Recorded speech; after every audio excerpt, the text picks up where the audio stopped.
بات مختلف انبیاء کے احوال، اللہ تعالیٰ کی توحید پر دلائل، قیامت کی ہولناکیاں اور حیات بعد الموت کا ذکر فرمایا۔ اس سورت کی ابتدائی آیات میں ایک بار پھر حضرت موسیٰ علیہ السلام کے احوال اور معجزات کا بیان ہے۔ آیت نمبر 16 سے سلیمان علیہ السلام کا ذکر ہے۔ وہ داؤد علیہ السلام کے وارث تھے، بیٹے تھے، اور انہیں پرندوں کی بولیاں سکھائی گئیں۔ جنات اور انسانوں کے لشکر کا ایک فوجی ڈسپلن کے ساتھ ان کے پاس حاضر رہتے تھے۔ وہ جو ان کا لشکر تھا نا، اس میں انسان بھی تھے، جن بھی تھے، اور اس کے اندر پرندے بھی تھے۔ ان کا لشکر تھا، وہ ہمیشہ ان کے پاس رہتے تھے۔ حضرت سلیمان علیہ السلام گزر رہے تھے تو ایک مقام سے آپ گزرے جہاں چیونٹیاں بڑی کثرت کے ساتھ تھیں۔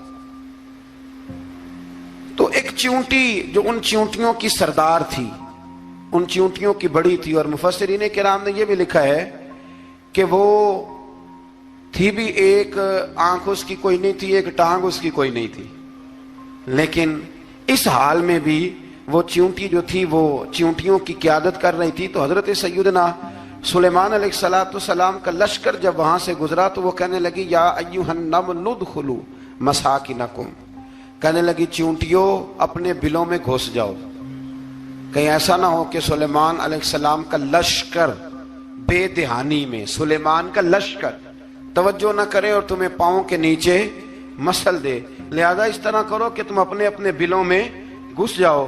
حضرت سلیمان ابھی 3 میل دور تھے، تمام مفسرین نے لکھا ہے 3 میل دور تھے، تو وہاں سے چیونٹی بول لی تو قرآن کہتا ہے کہ حضرت سلیمان اس کی بات سن کے ہنس پڑے، فتبسم ضاحکا، آپ اس کی بات سن کے ہنس پڑے کہ دیکھو یہ چیونٹی کیا کہہ رہی ہے، ذرا غور کرنا بات پر کہ حضرت سلیمان 3 میل دور فاصلے پر چیونٹی کی بات بھی سن لیتے ہیں۔ مولوی نے قرآن کی آیت پکی یاد کر لی، انا بشر مثلکم، کہتا ہے حضور نے کہا میں تمہاری طرح کا بشر ہوں، نبی ہماری طرح ہوتے ہیں جی، تو وہ تو 3 میل دور چیونٹی کی آواز سن لیتے تھے، اس کے کان میں چیونٹی رکھو بلا، اسے کہو کہ بتا بلا کیا کہتی ہے، کچھ بتائے گا پھر دوڑ لگا دے گا شاید، کان میں رکھو اس کو، کہو بتا چیونٹی کیا کہتی۔ اور اگر یہ لفظ نہ ہوتے قرآن کے کہ جب انہوں نے سنا تو ہنس پڑے، یہ جملے نہ ہوتے تو شاید اس کو بھی نہ مانتے، لیکن حضرت سلیمان نے سنی چیونٹی کی بات، اور اب اگلی بات کہنے لگا ہوں، بڑے خوبصورت لفظ لکھے ہیں مفسرین نے، فرماتے ہیں دیکھو ایک چیونٹی نے ایک جملہ بول کے، ایک چیونٹی نے ایک جملہ بول کے اپنے قبیلے کی خیر خواہی کی تو رب نے اس کا جملہ بھی قرآن میں بیان فرما دیا۔ تو جو ساری زندگی لوگوں کو جملے بول بول کے کہے رب رسول کی طرف آ جاؤ، تو اللہ قیامت میں اس کی بات کو قائم نہیں فرمائے گا۔ جو بھی کسی کی خیر خواہی کرے وہ ایک جملہ بول کے کرے، اور ہو بھی چیونٹی، تو اگر اللہ اس کا ذکر قرآن میں باقی رکھتا ہے تو میں اور آپ اگر کسی کی خیر خواہی کریں گے تو انشاءاللہ ذکر باقی رہے گا۔ شرط یہ ہے کہ کریں خیر خواہی، خیر خواہی کرو کسی کی، ایک جملہ بول کے بھی کرو، چیونٹی بھی ہو تو اللہ قرآن میں ذکر باقی فرما دیتا ہے۔ تو اللہ تبارک و تعالیٰ نے اس بات کا ذکر قرآن مجید میں فرمایا، اس پر کئی کچھ لکھا ہے۔ اسی طرح سے ایک بات اور لکھی ہے ہمارے مفسرین نے کہ حضرت سلیمان ایک دن اسی طرح نکلے، قحط پڑ گیا تھا، بارش نہیں ہوتی تھی، تو حضرت سلیمان باہر میدان میں نکلے دعا کرنے کے لیے، خشک سالی تھی، تو جب آپ گئے تو ایک چیونٹی اپنے پر پھیلا کے دعا مانگ رہی تھی،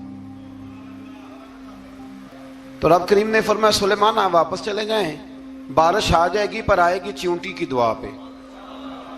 تو حضرت سلیمان نے عرض کی مولا میں بھی تو اتنا لشکر لے کے آیا ہوں نا، تو چلو ہمیں بھی دعا کر لینے دے، تو چیونٹی کی دعا پہ برسا دینا پر دعا کر لینے دے۔ فرمایا نہیں آپ واپس جائیں، دعا نہ مانگیں۔ یا اللہ کیوں؟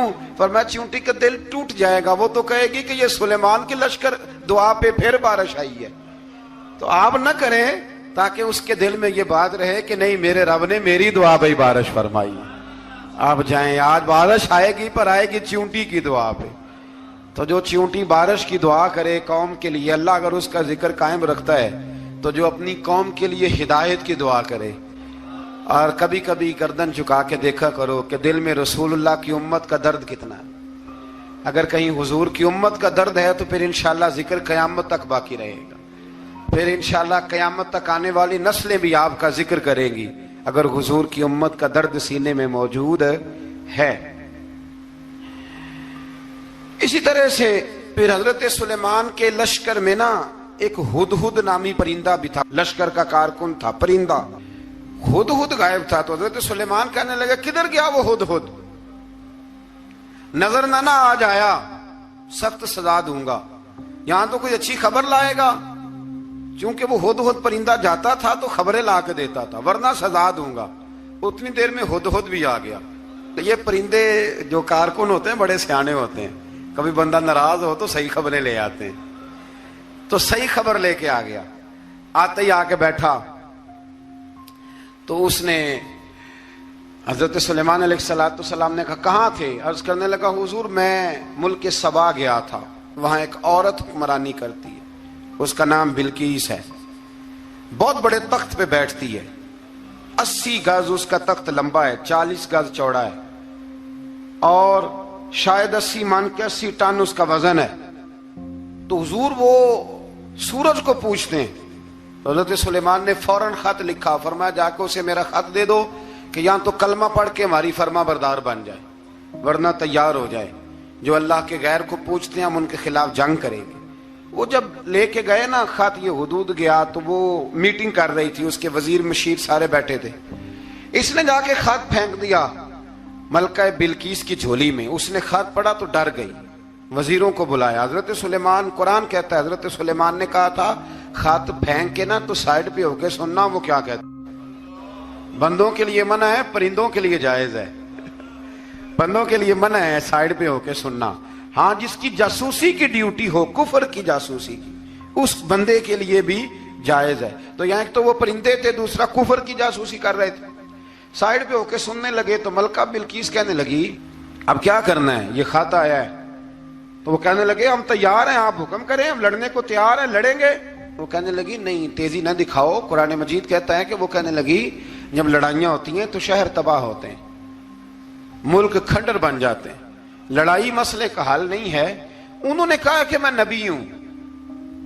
تو ایک دفعہ آزما لیتے ہیں کہ نبی ہیں کہ نہیں، معاذ اللہ آزما لیتے ہیں. کہا کیسے؟ کہنے لگی تحفے تحائف بیچتے ہیں، اگر مال پر دل للچا گیا تو پھر نبی نہیں بادشاہ ہے، اور اگر مال پر دل للچایا نہ تو پھر اللہ کے کامل بندے ہیں. یہ فرق اس نے اس وقت بیان کیا.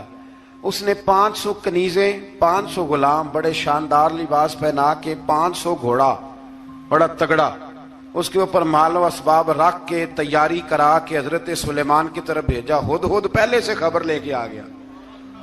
حضور اس نے یہ پروگرام بنایا ہے. وہ جب آیا سارا کچھ تو حضرت سلیمان دیکھ کے جلال میں آ گئے. فرمانے لگے اسے جا کے کہہ دو تو مجھے کیا تحفے بھیجے گی، میرے رب نے مجھے مالا مال فرمایا ہوا ہے، انہیں مالا مال کیا میرے مالک نے. جا اسے جا کے کہہ تو کیا تحفے دے گی.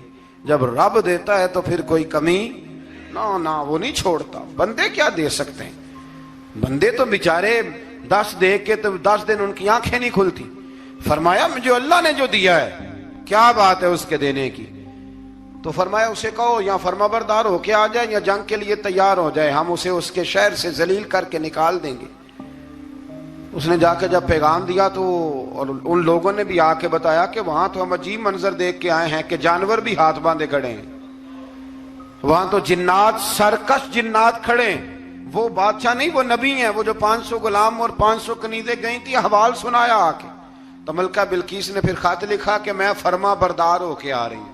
مانا کیا ہے؟ میں کلمہ پڑھنے کے لیے آ رہی ہوں. تو حضرت سلیمان نے کہا بھئی اب اس طرح کرو، ذرا فرش بچھاؤ. انہوں نے فرش بچھایا اس طرح کا کہ اوپر فرش تھا، نیچے مچھلیاں تیر رہی تھیں، لگ رہا تھا دریا ہے. ڈیوٹی لگا دی، جنات نے بچھا دیا. ادھر حضرت سیدنا سلیمان فرمانے لگے اب چونکہ مان کے آ رہی ہے تو اسے اپنی نبوت کی علامتیں بھی دکھانی ہیں. اس نے تخت بڑا شاندار بنوایا تھا، اور خواتین میں جو عادتیں خواتین والی ہوتی ہیں وہ جاتی نہیں. وہ 7 کمروں میں نا پیچھے اپنا تخت رکھ کے تو 7 دروازے بند کر کے آئی. اس زمانے میں ایک رواج تھا، وہ زلیخا نے بھی 7 دروازے مکفل کے ایک رواج تھا. ایک کمرہ، پھر کمرے کے پیچھے کمرہ، پھر اس کے پیچھے کمرہ، پھر اس کے پیچھے کمرہ، اور اس کو بڑے موٹے تالے لگائے جاتے تھے. اور فلسفہ یہ تھا کہ ایک تالا توڑے گا کوئی تو جب تک سپاہی آ جائیں گے اور اگر اس کے توڑنے تک نہ آئے تو دوسرے کے توڑنے تک آ جائیں گے، اور اس کے توڑنے تک نہ آئے تو ساتویں تک تو آ جائیں گے۔ یہ ان لوگوں کا نفسیاتی معاملہ تھا، سوچ تھی۔ 7 کمروں میں مکفل کر کے وہ نکلی تو حضرت سلیمان علیہ السلام کہنے لگے بھئی مجھے اس کا تخت چاہیے اس کے آنے سے پہلے، اس کے آنے سے۔ اس واقعے کی کیا ضرورت تھی قرآن پاک میں؟ یہ کیا حاجت تھی یہ تخت والی ساری بات قرآن نے کیوں بیان کی؟ پوچھیں آپ اپنے دل سے بھی اور انکار کرنے والے منکرین سے بھی، اس کی کیا ضرورت تھی؟ وہ جو کہتے ہیں جی ولی کی کرامت کی کیا ضرورت ہے، سیدھی سیدھی نماز پڑھو، روزہ رکھو، حج کرو، زکوٰۃ دو، تو پوچھو ان سے ایک سورت نمل کے اندر اس ساری تفصیل کی کیا ضرورت تھی؟ ختم ہو گئی جب وہ کلمہ جو پڑھ رہی ہے، تو پھر اس سارے واقعے کو رب کیوں بیان فرماتا ہے؟ حضرت سیدنا سلیمان فرمانے لگے تخت چاہیے، اور چاہیے اس کے آنے سے پہلے۔ قال عفریت من الجن، جنوں میں سے ایک بہت بڑا جن بولا، کہنے لگا حضور آپ کا یہ تخت برخاست ہونے سے پہلے لے آؤں گا۔ یہ جو آپ میٹنگ کر رہے ہیں نا، یا آپ فیصلے ختم، کچھ نے لکھا صبح سے شام تک میٹنگ ہوتی ہے اور اس کو آنے میں پتہ نہیں کتنے دن لگیں گے، تو میں یہ برخاست ہونے سے پہلے، اور کچھ نے کہا دی آپ شرط کیوں لگاتے ہیں کہ صبح سے شام تک ہوتی؟ اس جن نے کہا دی آپ 10 منٹ میں فارغ ہو جائیں، آپ فارغ ہوں گے تو تخت آ جائے گا۔ مفسرین نے لکھا ہے کہ جب قرآن کہتا ہے کہ اس نے کہا کہ آپ کے فارغ ہونے سے پہلے، تو اس کا مطلب ہے کہ جب آپ اٹھیں گے، یہ جگہ خالی کر دیں گے تو تخت یہاں کیویں ہزاروں میل کا فاصلہ ہے، آ جائے گا، پر ہوائی جہاز پہ کارگو کرا کے، جی DHL کے ذریعے کیسے آئے گا؟ وہاں آئے گا تو بس آئے گا۔ تو حضرت سلیمان کی تو بادشاہت تھی نا زمانے پہ، فرمانے لگے نہیں نہیں تو لیٹ ہے، تو لیٹ ہے، تو ہمیں جانتا ہی نہیں، ایٹ سٹ تے پکھڑا کھوار گندل، اسی اور بھی بوٹیاں جاننے ہاں، یہ تو لیٹ ہے، ابھی ہماری طاقت اس سے زیادہ ہے۔ بڑی کمال بات لکھی ہے لکھنے والوں نے۔ ایک مفسر نے لکھا ہے کہ ابھی حضرت سلیمان نے غلاموں سے منگوایا ہے، اپنی بات کوئی نہیں کی، یہ حال ہے ان کے غلاموں کا، تو سردار کا عالم کیا ہوگا؟ حضرت سلیمان کہنے لگے بھی جلدی جائیے۔ قال الذی عنده علم من الکتاب انا آتیک بہ قبل ان یرتد الیک طرفک، تو اٹھا ان میں سے وہ جس کے پاس کتاب میں سے علم تھا، ساری کتاب کا بھی نہیں، علم من الکتاب، کتاب، وہ اٹھے جن کے پاس کتاب میں سے علم تھا، تو وہ اٹھ کے کہنے لگے حضور میں لے آؤں گا، کب؟ آپ کے آنکھ جھپکنے سے، آنکھ جھپکنے سے، بندہ تھا جن تھا، جن کی تو بات مانی نہیں انہوں نے، کیا کہا؟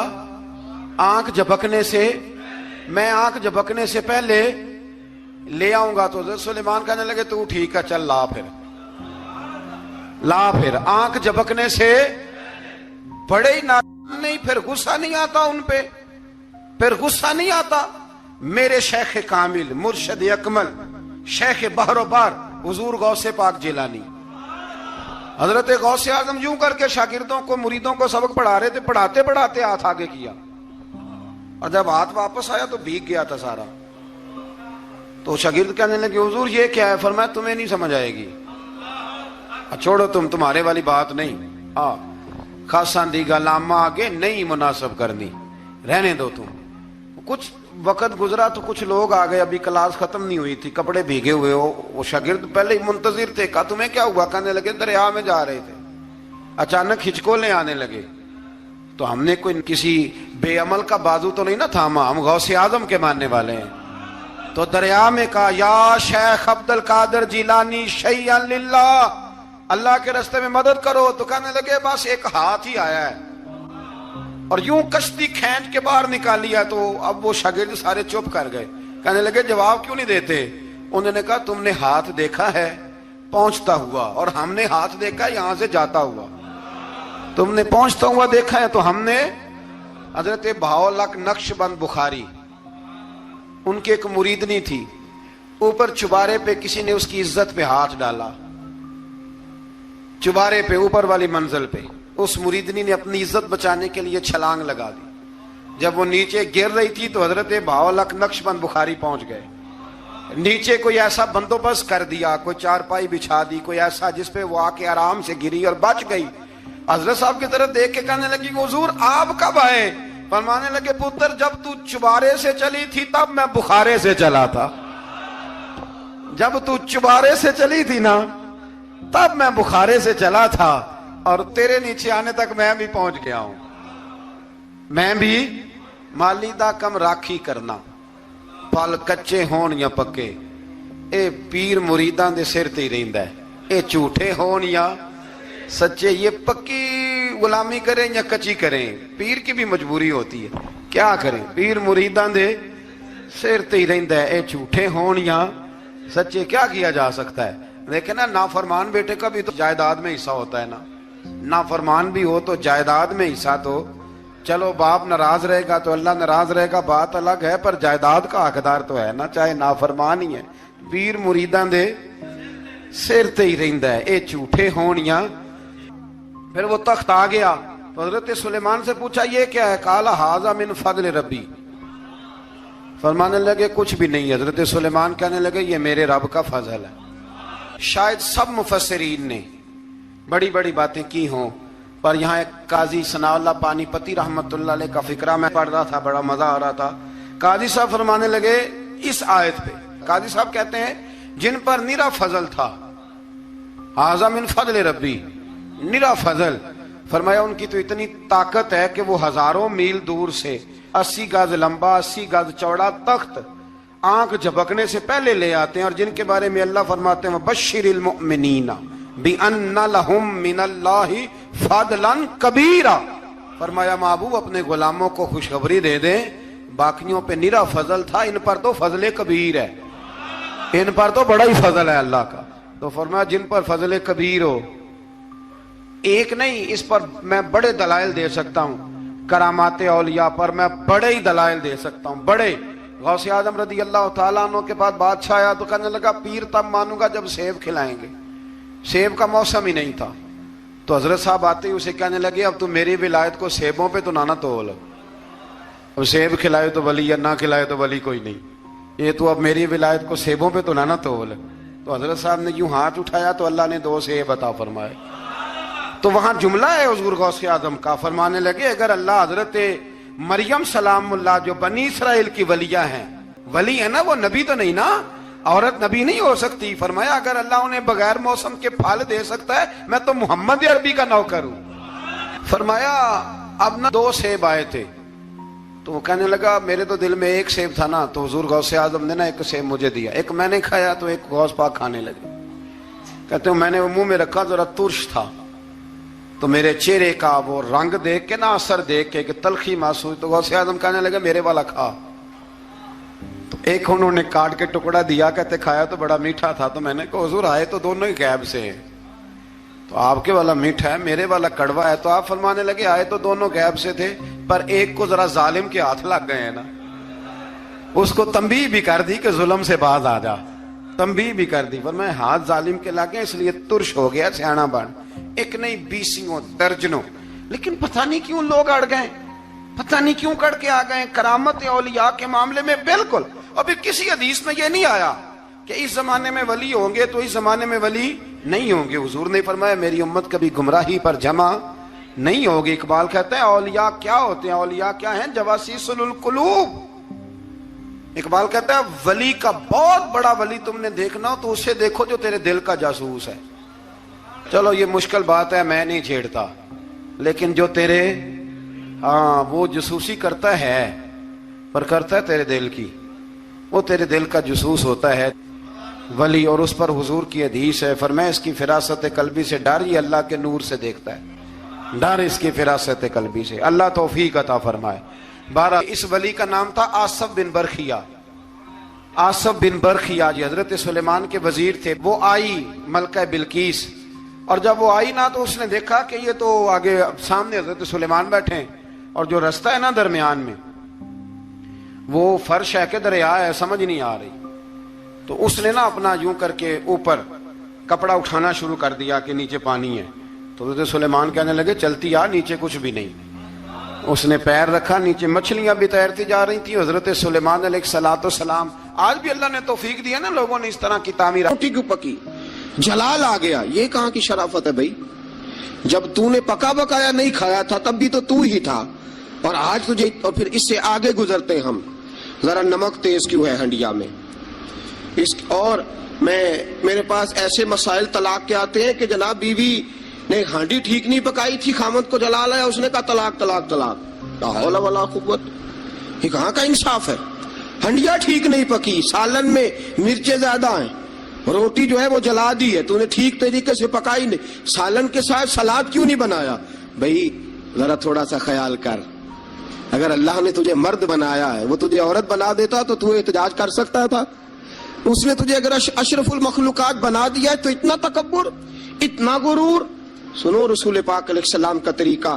بخاری مسلم کی حدیثیں, رسول پاک صلی اللہ علیہ وسلم کی زوجہ سیدہ طیبہ طاہرہ ام المومنین حضرت عائشہ صدیقہ رضی اللہ تعالیٰ عنہ فرماتی ہیں, وہ دن جب اللہ نے ہمیں خوشحالی دے دی, وہ دن جب اللہ نے فتح دے دی, اذا جاء نصر اللہ والفتح ورأیت الناس یدخلون فی دین اللہ افواجا ان فتحنا لک فتحا مبینا کی, جب اللہ تبارک و تعالیٰ نے خوشخبریاں سنائی, بڑا مال بڑا کچھ. فرماتی ہیں گھر میں کھانا تیار ہوتا تھا, اگر حضور کو پسند نہیں نہ آتا تھا حضور چلے جاتے تھے, چھوڑ دیتے تھے. فرماتی ہیں میں نے پورے 9 سال میں ایک بار بھی ایسا نہیں دیکھا کہ رسول پاک نے پکے ہوئے سالن میں سے نقص نکالا ہو. حضور نے کبھی نقص نکالا ہو, کبھی. ہم باز ہی نہیں آتے. مہمان جائیں گے کسی کے گھر, اسے کہیں گے یار ذرا نمک لانا تھوڑا سا, یعنی تو مہمان گیا کسی کے گھر اور تو اپنے میزبان کو یہ بتا رہا ہے کہ تمہیں تو نمک ڈالنے کا طریقہ نہیں آتا. ہم انسلٹ کرتے ہیں میزبان کی, ذرا نمک لائیے گا تھوڑا سا. اچھا جی, آپ کا حال یہ ہے کہ آپ ان کو بتلانا چاہ رہے ہیں کہ تمہیں تو ہنڈیاں نہیں پکانی آتی, تمہیں تو نمک پورا کرنے کا سلیقہ اور ڈھب نہیں آتا. یہ ہمارا اور رسول پاک کا انداز یہ ہے. اپنے گھر گئے ہیں اور حضور کی بیویاں صرف بیویاں نہیں بلکہ نبی پاک کی امتی بھی ہیں, صرف بیویاں نہیں خادمائیں بھی ہیں. ان کے لیے بحیثیت امتی حکم ماننا بھی ضروری. اور جتنی نفاست اور جتنا حسن نبی پاک کی طبیعت میں تھا کسی کی طبیعت میں ہو ہی نہیں سکتا. باوجود اس کے سیدہ فرماتی ہے کھانا پسند نہیں آیا تو چھوڑ دیا, نہیں کھایا. لیکن رسول پاک نے کبھی نقص نکالا, اور یہاں اس بات پہ طلاقیں ہو رہی. اگلی حدیث سنیے. حضرت عائشہ صدیقہ فرماتی ہیں حضور گھر آئے, کہا عائشہ کچھ کھانے کو ہے؟ میں نے کہا حضور سرکے کا سالن بنایا. کیا کیا ہے؟ اور حضور صحیح بنا بھی نہیں, دل میں خیال آ رہا, یہ تو بتا دیا کہ سرکے کا سالن, اور طبیعت یہ کہتی تھی کہ صحیح بنا ہوا نہیں ہے, صحیح بنا بھی نہیں اور پھر بنا بھی جلدی میں ہے, اور وہ اس قابل نہیں کہ میں پیش کر سکوں. میں نے کہا حضور سرکے کا سالن ہے, آپ ذرا انتظار فرمائے میں پتہ کراتی ہوں. حضور نے فرمایا وہی لے آؤ. اب حضرت عائشہ صدیقہ کے لفظ سے فرماتی ہیں کہ میرا دل گواہی دیتا تھا کہ سالن ٹھیک نہیں پکا, میں نہیں چاہتی تھی حضور کی خدمت میں پیش کروں. فرماتی ہیں میں نے حضور کے سامنے رکھا سرکہ, روٹی رکھی.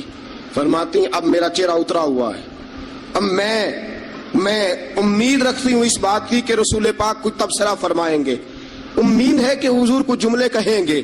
لیکن واہ, سلام اس پر کہ جس نے دشمنوں کو بھی قبائیں دی, سلام اس پر کہ جس نے گالیاں سن کر دعائیں دی. کیا انداز ہے میرے محبوب کا, اور کیا خوبصورت طرز گفتگو ہے. حضرت عائشہ فرماتی ہیں حضور نے لقمہ منہ میں ڈالا, جیسے ہی اندر لقمہ گیا میں منتظر تھی کہ تبصرہ آئے گا. حضور بول لے, لب کھول لے, حکمت کے موتی رول لے. اور حضور نے کیا فرمایا؟ فرمایا عائشہ کیا خوب سالن پکایا ہے, کیا لذیذ سالن پکایا ہے, کیا بات ہے آج تو کھانے کی, آج تو کیا بات ہے. حضرت عائشہ صدیقہ رضی اللہ تعالیٰ عنہ فرماتی ہیں میں ذرا سا اپنا چہرہ مدم کر کے, ذرا سا چہرہ مدم کر کے پیچھے ہٹی. فرماتی ہے میں نے رخ پھیرا تو میری آنکھوں میں آنسو آ گئے, میں رو پڑی اور میرے دل میں خیال آیا کہ عائشہ تیرے کتنے بڑے مقدر ہیں، خدا نے تجھے ایسا سرتاج اور ایسا شوہر دیا ہے، کائنات میں نہ پہلے کسی کو ایسا ملا ہے، نہ قیامت تک دوبارہ ایسا مل سکے گا، ایسا کوئی محبوب کہیں دیکھا نہ کہیں ہے، بیٹھا ہے چٹائی پہ مگر عرش نشیں ہے، اور ملتا نہیں کونین کو، کیا کیا تیرے در سے ایک لفظ نہیں ہے جو تیرے لب پہ نہیں ہے۔ دوستو، حضرت عائشہ پکانے والی بی بی کہہ رہی ہے کہ صحیح نہیں پکا، اس قابل نہیں کہ خدمت اقدس میں پیش کر سکوں، لیکن میرے محبوب کا طریقہ دیکھو، ہمارا کیا حال ہے، ہمارا کیا حال ہے۔ اور بڑی معذرت کے ساتھ، آپ میرے اپنے ہیں، آپ سے ایک بات شیئر کرتا ہوں، ہم تو باہر کا غصہ بھی گھر جا کے نکالتے ہیں، ہم تو اپنے سر کا غصہ بھی، اپنے مینیجر کا غصہ بھی، اور جناب اپنے آفیسر کا غصہ بھی گھر جا کے بیوی پہ نکالتے ہیں، اس لیے کہ گہری جگہ پہ پانی ذرا جلدی آ جاتا ہے نا، یہ جملے ٹھیک نہیں۔ حضرت عائشہ صدیقہ فرماتی ہیں حضور جب بھی گھر کا دروازہ کھولتے تھے، اور آپ جانتے ہیں میرے رسول پاک کو دنیا میں سب سے زیادہ غم آئے ہیں، سب انبیاء سے زیادہ دکھ نبی پاک علیہ السلام نے برداشت کیے، حدیث صحیح سے ثابت ہے، لیکن باوجود اس کے فرماتے ہیں جب بھی گھر کا دروازہ کھلا حضور آئے، نبی پاک مسکراتے ہوئے گھر میں داخل ہوئے، حضور مسکرات۔ بعض تو ایسے نادان دوست ہیں کہ گھر میں گئے نہیں اور کرفیو لگا نہیں، بس جناب یہ کیا ہوا، یہ کوئی ڈکٹیٹر گھر میں آیا، یہ کوئی آمر کھپا، کوئی ہلے نہیں، کوئی بولے نہیں، کوئی بچہ بات نہیں کرے، کسی کی ضرورت نہیں، خبردار کوئی بندہ بولے نا، بالکل۔ رسول پاک کی ساری ازواج مطہرات 9 کی 9 بیویاں کٹھی ہو کے حضور کے گرد بیٹھ گئیں، ایکا کر لیا، ساری کٹھی۔ اب مطالبہ کیا ہو رہا ہے؟ مطالبہ ہو رہا ہے جناب خرچے زیادہ ہیں، آپ پیسے کم دیتے ہیں، یہ مطالبہ ہو رہا ہے۔ اور نبی کریم صلی اللہ علیہ وسلم گردن مبارک جھکائے باتیں سن رہے ہیں۔ حضرت فاروق اعظم آ گئے، حضرت فاروق اعظم کی اپنی صاحبزادی بھی تھی، پردے کی آیات آنے سے قبل کا واقعہ ہوگا یقیناً۔ جب تشریف لائے اندر داخل ہوئے اور بیبیوں نے دیکھا کہ جناب عمر آ گیا تو دوڑ گئی ساری، کوئی اس دروازے کے پیچھے چھپ گئی، کوئی سجرے میں چلی گئی، کوئی سجرے میں چلی گئی۔ حضرت عمر کہنے لگے تمہیں تمہاری مائیں روئے، اللہ کے نبی کے سامنے مطالبے کرتی ہو اور عمر سے شرم کرتی ہو، تمہیں تمہاری مائیں روئے، اللہ کے نبی کا بھی حیا کرو۔ حضرت حفصہ جناب فاروق اعظم رضی اللہ تعالی عنہ کی صاحبزادی ام المومنین سیدہ حفصہ رضی اللہ تعالی عنہ پردے کی اوٹ سے چہرہ نکال کے کہنے لگی آپ تو جلالی بڑے ہیں، ڈر لگا ہے، آپ کا تو درہ ہر وقت تیار رہتا ہے نا، ہم دوڑ آئی ہیں، لیکن نبی پاک کے پاس اگر گھنٹوں بھی بیٹھی رہیں وہ اتنے کریم ہیں، ناز ہی اٹھاتے رہتے ہیں، حضور ناز ہی اٹھاتے چلے جاتے، نبی کریم صلی اللہ علیہ وسلم ناز اٹھاتے اس لیے ہم ناز دکھاتی ہیں، حضور ناز اٹھاتے اس لیے ہم ناز دکھاتی۔ حضرت عمر فاروق رضی اللہ تعالیٰ عنہ کو ان خواتین نے یہ جواب دیا، گویا حضور کی سیرت کا وہ مشترکہ پہلو جو ان 9 ازواج مطہرات کی مشترکہ روایت تھی پیش کی۔ انہوں نے کہا ہم سب کا متفقہ موقف یہ ہے کہ حضور بڑے کریم ہیں، نبی پاک باہر بھی مہربان ہیں، گھر کے اندر بھی بڑے مہربان ہیں، حضور بڑی محبت فرماتے، حضور بڑی مہربانی۔ تو میرے دوستو عورت سے درگزر کرنا، اس کے ناز اٹھانا۔ پھر اگلی بات یہ ہے کہ عورت کا حق زوجیت ادا کرنا فرض ہے، فرض ہے۔ اب چونکہ شرعی مسئلہ ہے، توجہ طلب امر ہے، حضور نے فرمایا جو مرد اس قابل ہو شادی ہی وہ کرے۔ حضرت عثمان بن مظعون رضی اللہ تعالیٰ عنہ کے بارے میں حضور کو پتا چلا کہ تو ساری رات نماز پڑھتا رہتا ہے، نفل پڑھتا رہتا ہے ساری رات۔ نبی کریم صلی اللہ علیہ وسلم نے حضرت عثمان بن مظعون رضی اللہ تعالیٰ عنہ سے فرمایا میں نے سنا ہے تو سارا دن روزہ رکھتا ہے، ساری رات نفل پڑھتا ہے۔ حضور ہاں رب کو راضی کرتا ہوں۔ فرمایا اللہ کے بندے تیرے لیے میرا اسوہ حسنہ زیادہ اہمیت کا حامل ہونا چاہیے، میں روزہ بھی رکھتا ہوں، افطار بھی کرتا ہوں، میں نماز بھی پڑھتا ہوں اور آرام بھی کرتا ہوں، میں اپنی بیوی کے پاس بھی جاتا ہوں، اس کے حقوق بھی ادا کرتا ہوں۔ فرمایا میں وہ سارے کام کرتا ہوں جو تجھے کرنا چاہیے۔ رسول پاک علیہ السلام نے فرمایا سن، تیرے ماں باپ کا بھی تجھ پہ حق ہے، تیرے وجود کا بھی تجھ پہ حق ہے، تیری آنکھ کو آرام کی ضرورت ہے اس کا بھی تجھ پہ حق ہے، اور حضور نے فرمایا ساری رات نماز نہ پڑھا کر، تیری بیوی کا بھی تجھ پہ حق ہے، وہ تجھے ادا کرنا ہے. اللہ کی بارگاہ میں وہ جا کے سوال کرے گی, وہ تیرا گریبان پکڑے گی, تجھے ان چیزوں کا خیال رکھنا. حضرت عمر فاروق رضی اللہ تعالیٰ عنہ نے فرمایا تھا, کوئی فوجی 4 مہینے سے زیادہ اپنے گھر سے غیر حاضر نہ رہے. بیوی کا حق ہے, اس کے پاس آئے, اس کو وقت دے, اس کو وقت دے. جو لوگ ملک سے باہر رہتے ہیں نا, چلو بامر مجبوری ہے, مجبوری کے معاملات ہیں, ان کو اپنی بیویوں کو زیادہ شکر گزار ہونا چاہیے, زیادہ شکر گزار ہونا چاہیے. حضرت فاروق اعظم رضی اللہ تعالیٰ عنہ نے فرمایا, وہ خامد بڑا خوش نصیب ہے جو گھر میں نہیں رہتا لیکن اس کی بیوی پھر بھی باحیا رہتی ہے, اور اس اپنے خامد کے بستر کو وہ کبھی آلودہ نہیں ہونے دیتی. چاہیے نا خامد کو کہ وہ اس نے سلوک کا مظاہرہ, میں نے بات شروع میں کی, جس کی قربانیاں زیادہ اس کے ساتھ اظہار محبت بھی زیادہ ہونا چاہیے. عزیز دوستو, اس سے آگے چلیے. نان و نفقہ, رسول پاک علیہ السلام نے فرمایا, جس طرح اپنے کپڑے پہنو اسی طرح اپنی بیوی کو بھی پہناؤ. جس طرح کا کھانا اپنے لیے پسند کرتے ہو اس طرح اپنی بیوی کے لیے بھی. میں نہیں آپ سے کہتا کہ آدھی کڑھائی دکان پہ کھائیں آدھی گھر لے کے جائیں, میں یہ نہیں کہتا, لیکن میں رسول پاک صلی اللہ علیہ وسلم کی حدیث سے آپ کو آگاہ کر رہا ہوں.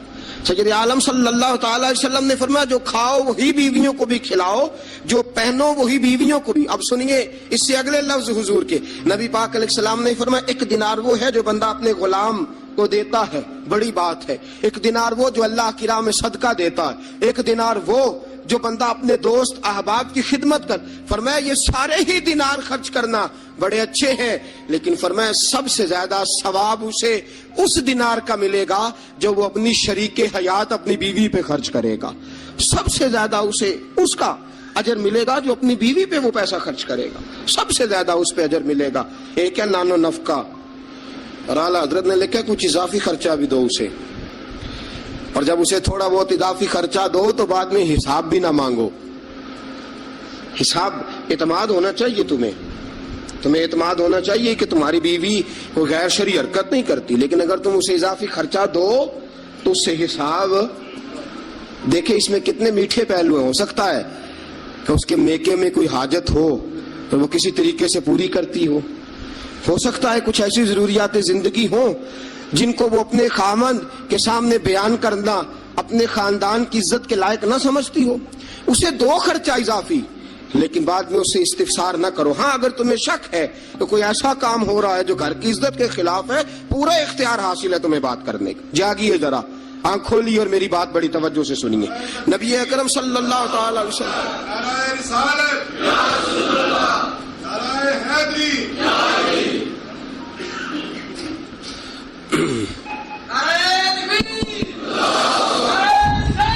اچھا نبی کریم صلی اللہ تعالی علیہ وسلم نے فرمایا اس پر مال خرچ کرو. اور ایک اور شرعی مسئلہ آپ کو بتا دوں, خاوند ہو کنجوس, خاوند ہو کنجوس, کٹھن مسئلہ ہے نا, اور وہ بیوی کو ضرورت کے پیسے بھی نہ دیتا ہو, تو اس عورت کو اجازت ہے کہ خاوند کی اجازت کے بغیر اس کے پیسے لے کے استعمال کر سکتی ہے. شریعت نے اجازت دی ہے نا اسے. نہیں, مجھے سویرے ایک صاحب کہنے لگے اتنے حق نہ بیان کر دینا, بیویاں پہلے ہی بہت زیادہ اصرار کرنے والی, اتنے نہ حق بیان کر دینا. میں نے کہا حقوق میں نے مقرر کیے ہیں کہ اللہ رسول نے مقرر فرمائے. اگر اللہ رسول نے مقرر فرمائے تو میں تو راوی ہوں نا, میں تو ایک راوی, ایک درمیان میں صرف واسطہ ہوں کہ میں نے کہیں سے پڑھا اور آپ تک پہنچا دیا. اگر حضرت ہندا بن ابی سفیان, جناب ابو سفیان کی زوجہ, رسول پاک کی خدمت میں عرض کرنے لگی, حضور خامد میرا بڑا کنجوس ہے بھی مالدار, حضور ضرورت کے پیسے بھی نہیں دیتا, نان و نفقہ بھی پورا نہیں کرتا, کپڑی روٹی کے پیسے بھی پورے نہیں کرتا, حضور مجھے پتا ہے پیسے کہاں رکھتا ہے, اپنی مرضی سے لے لوں. حضور نے فرمایا ضرورت کے مطابق لینا. یہ نبی پاک کی حدیث سے ثابت. فرمایا ضرورت کے پیسے لے سکتی ہے تو, اضافی خرچہ نہیں. اضافی خرچہ وہ اپنی مرضی سے. اب جی حق ہے نا عورت کا, بات سخت ہے تھوڑی سی خامدوں کے لیے, لیکن چونکہ حق ہے, عورت کا حق ہے اور اللہ رسول نے اسے دیا ہے, تو بہرحال سمجھنا چاہیے نان و نفقہ اگر کوئی خامد صحیح ادا نہیں کرے گا تو بیوی کو حق حاصل ہے کہ وہ بغیر اس کی اجازت کے اپنے کھانے کے لیے, اپنے کپڑوں کے لیے, ضروریات زندگی کے لیے, وہ بغیر اس کی اجازت کے اس کے پیسے استعمال کر سکتی ہے. تو عزیز دوستو نبی اکرم صلی اللہ علیہ وسلم نے یہ سارے حقوق بیان فرمائے. اب ذرا آگے چلیے, اس سے اگلی بات ہے خاوند کا اپنی بیوی کے ساتھ حسن سلوک کرنا. اب دیکھیے میرے محبوب نے کیا فرمایا. فرمایا خیرکم خیرکم لأہلہ, تم میں سب سے بہترین شخص وہ ہے جو اپنے گھر والوں کے لیے بہتر ہے, سب سے بہترین. اور حضور نے فرمایا انا خیرکم لأہلہ, فرمایا میرے گھر والوں سے پوچھ لو جا کے, میں سب سے زیادہ اپنے گھر والوں کے لیے بہتر ہوں. تم میں سب سے بہتر وہ ہے جو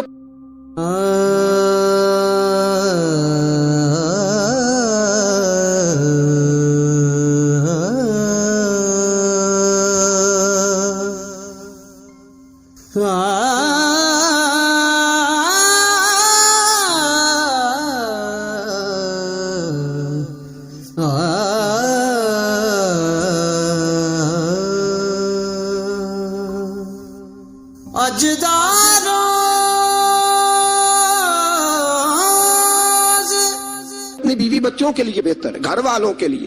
اس کا سلوک اپنی بیوی بچوں کے لیے اچھا ہے. میں نے وہ ساری باتیں شروع میں عرض کر دی.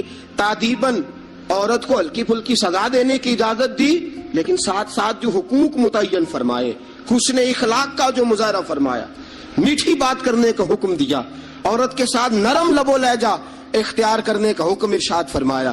فرمایا وہ سارا کچھ چھوڑ چھاڑ کے آئی. اور پھر دوسرا نقص یہ ہے, اس کی ایک فطری کمزوری ہے کہ وہ ناقص العقل ہے, وہ ٹیڑھا پن رکھتی ہے, اس کی طبیعت میں شامل ہے. تو اعلیٰ ظرف ہے, تو مرد ہے, اللہ نے تجھے افسر بنایا, تیرا کام ہے کہ اس کے ساتھ حسن سلوک کرے. نبی اکرم صلی اللہ تعالی علیہ وسلم کی پیاری زوجہ سیدہ طیبہ طاہرہ حضرت عائشہ صدیقہ رضی اللہ تعالی عنہ فرماتی ہیں, میں حضور گھر میں ہوتے تھے تو بے تکلف گفتگو کر لیتی تھی. بے تکلف, جو مجھے کہنا ہوتا تھا میں بغیر جھجک کے نبی کریم علیہ السلام کی خدمت بابرکت میں بات عرض کر دیتی تھی. فرماتے ایک موقع ایسا آیا کہ حضرت صفیہ رسول پاک کی زوجہ فرماتی ہیں کہ اونٹ میرا کہیں گم ہو گیا, میں رونے لگ گئی.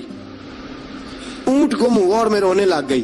صفیہ فرماتی ہیں رسول پاک صلی اللہ علیہ وسلم تشریف لائے اور نبی پاک علیہ السلام نے پہلے اپنی مقدس چادر مدثر والی اور مزمل والی کملی, فرماتے حضور نے اس کے ساتھ میرے آنسو صاف کیے, اور آنسو صاف کر کے حضور نے کچھ ایسی باتیں چھیڑ دی کہ میں نے ہنسنا شروع کر دیا. نبی پاک دلجوئی فرما رہے ہیں, رسول پاک صلی اللہ علیہ وسلم دلجوئی فرما رہے ہیں. فرماتی ہیں یہ انداز حضور ہمارے ساتھ اختیار. حضرت عائشہ صدیقہ فرماتی ہیں میں چھوٹی سی تھی جب حضور کے گھر آئی, میں اپنی سہیلیوں کو کہتی کہ فلانے ٹائم حضور گھر نہیں ہوتے, آ جانا مل کے کھیلیں گی, آ جانا. فرماتی چھوٹی سی تھی جب رسول پاک کے حرم میں داخل ہو گئی, اپنی سہیلیوں کو کہتی حضور فلاں وقت نہیں ہوتے, آ جانا مل کے کھیلیں گے. فرماتی ہیں بچیاں میرے ساتھ کھیلتی اور حضور کبھی بے وقت آ جاتے, جو آنے کا وقت نہ ہوتا کسی کام سے آ جاتے. فرماتی ہیں جب حضور آتے تو میری سہیلیاں چھپ جاتی. ایک دن ایسا ہوا کہ وہ ساری بچیاں چھپ گئیں. سبحان اللہ, قربان جائیں رسول پاک کے طرز پر, انداز محبت پر. فرماتی ہیں حضور اٹھے, ارے حضور سے کوئی چیز چھپ تو نہیں نہ سکتی. اعلیٰ حضرت فرماتے ہیں اور کوئی غیب تم سے نہا ہو بھلا جب خدا ہی نہ چھپا رہا. جب خدا ہی نہ چھپا, جب اللہ نہیں چھپا تو اور کیا چیز چھپے گی. نبی پاک نے جب اپنے رب کا دیدار کر لیا اللہ کے کرم سے, تو باقی پیچھے کیا رہ گیا.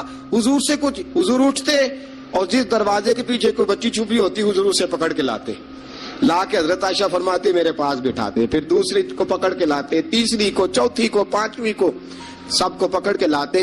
اور رسول پاک فرماتے جانا نہ, جب تک تمہارے پاس موقع ہو عائشہ کے ساتھ کھیلتی رہنا, جانا نہیں, جانا نہیں. حضرت عائشہ فرماتی ہے میری سہیلیاں گھر جا کے, اپنے گھر جا کے وہ بتلایا کرتی تھی کہ عائشہ بڑے نصیبوں والی ہے, عائشہ بڑے مقدروں والی ہے, ایسا گھر والا ملا ہے جو اس کے کھیلنے کا بھی خیال رکھتا ہے, جو اس کی تفریح کا بھی خیال. رسول اکرم صلی اللہ تعالی علیہ وسلم کا انداز دیکھیے نا.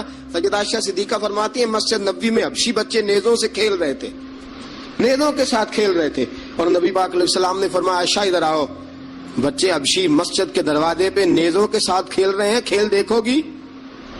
تو عائشہ صدیقہ فرماتی ہے میں نے کہا حضور دیکھوں گی. تو رسول پاک صلی اللہ تعالی علیہ وسلم نے نا اپنے جبہ مبارک کے اندر, اپنی چادر مبارک کے اندر مجھے چھپا لیا, میری صرف آنکھیں نظر آتی تھی. فرماتی ہے میں نبی پاک علیہ الصلوۃ والسلام کے مقدس مغل مبارک کے اندر چھپی وہ کھیل دیکھتی رہی اور محظوظ ہوتی رہی. حضور نے فرمایا عائشہ بس کریں اب. فرماتی ہے میں نے کہا نہیں ابھی اور دیکھنا ہے. فرماتی ہے رسول پاک کے لفظ ہیں بس کریں اور دیکھنا ہے. فرمایا حضور پھر کھڑے رہے. رسول پاک کی چاہت اور حضرت عائشہ صدیقہ کی چاہت. جب نبی پاک نے بحیثیت شوہر اپنا اسوہ حسنہ پیش کیا تو کس انداز میں پیش کیا؟ فرمایا نہیں جب تک تو کہے گی میں کھڑا دکھاتا رہوں گا. حضرت عائشہ صدیقہ رضی اللہ تعالی عنہا فرماتی ہیں جب تک میں دیکھتی رہی رسول پاک میری خواہش کے لیے کھڑے رہے. دو جہاں کے بادشاہ، دو جہاں کے والی.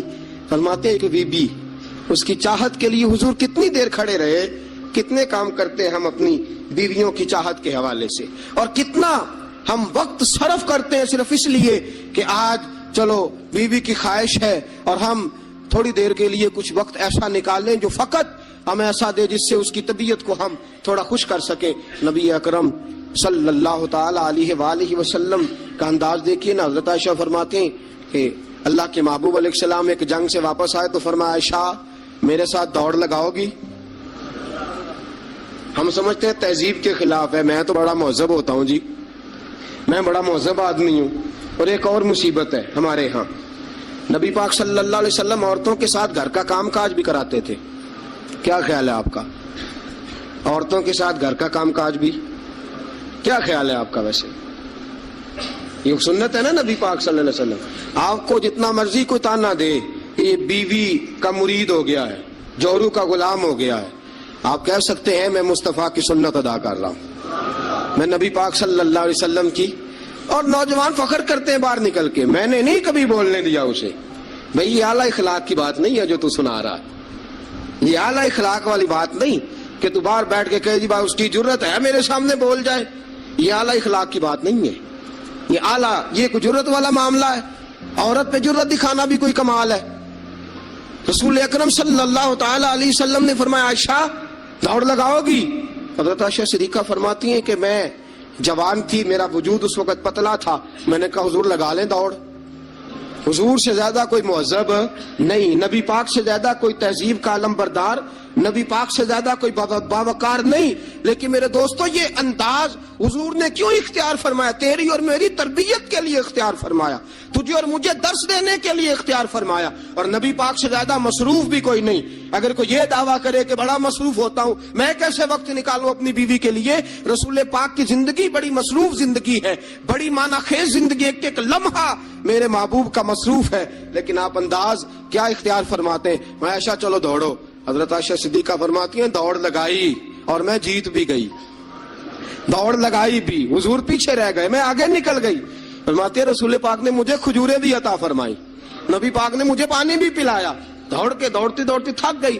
فرماتی ہیں پھر ایک موقع آیا، حضور نے فرمایا عائشہ آج پھر دوڑ لگا لو. فرماتی ہیں میرا وجود تھوڑا موٹا ہو گیا تھا، تھوڑا سا وجود میرا بھاری ہو گیا تھا. رسول پاک نے فرمایا لگاؤ دوڑ. عائشہ صدیقہ فرماتی ہیں دوڑ لگائی تو حضور جیت گئے. رسول پاک جیت گئے، میں پیچھے رہ گئی. حضور نے فرمایا عائشہ یہ پچھلی دفعہ کا بدلہ ہو گیا، میں نے آج تمہیں کہا ہی اس لیے تھا کہ مجھے پتا تھا آج ہار جاؤ گی. اب وہ والی چستی اور وہ والی پھرتی تم نے نہیں رہی، اب تم ہار جاؤ گی، یہ میں نے بدلہ لیا ہے. حضرت عائشہ صدیقہ فرماتی ہیں جب سیدہ عائشہ یہ انداز یہ حدیثیں بیان کیا کرتی تھی تو رویا کرتی تھی، آنکھوں میں آنسو ہوتے تھے. فرماتے ہیں ایک میں اس دن بڑا روئی حضور کی محبت پہ. ایک بوڑھی عورت ہمارے گھر آئی، بوڑھی عورت. فرماتی ہیں کہ اس کے ہاتھ کے اندر لاٹھی تھی، لاٹھی ٹیکتی ہوئی آئی اور جب اس نے باہر سے آواز دی، فرماتی ہیں رسول پاک جھٹ سے چارپائی پہ بیٹھ گئے. میرے رسول پاک نے بڑی جلدی سے کپڑا ٹھیک کیا. حضور جلدی سے اٹھے، اس بوڑھی کا استقبال کیا، اسے بٹھایا، اسے کھلایا پلایا، خدمت کی. حضور اس کے سامنے بیٹھے رہے، پرانی باتیں نبی پاک کرتے رہے. بتائیے فلاں کا پھر کیا حال ہے، وہ فلاں موقع پہ پھر کیا بنا تھا، پھر کیا ہوا تھا. سیدہ طیبہ طاہرہ عائشہ صدیقہ فرماتے ہیں مجھے سمجھ نہ آئی ماجرا کیا ہے، معاملہ کیا ہے، یہ بی بی کون ہے، حضور نے کیا